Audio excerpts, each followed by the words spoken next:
সবাই মিলে আজকে সাংবাদিক সম্মেলনের মাধ্যমে এবং সবাই আমরা একযোগ হয়েছি অনুমিত কর্মচারীরা স্বাস্থ্য দপ্তরে। আমরা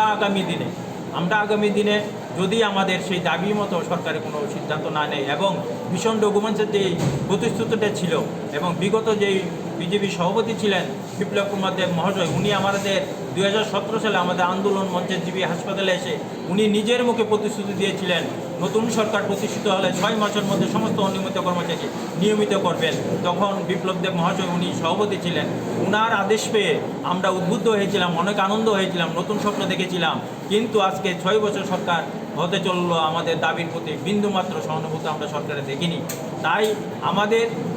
আগামী দিনে যদি আমাদের সেই দাবি মতো সরকারের কোনো প্রতিশ্রুতি গ্রহণ না করে আমরা 1 মাসে 3 মাসের মধ্যে বা প্রথমে 1 মাসে আমরা একটা বড় ধরনের কর্মসূচি নেব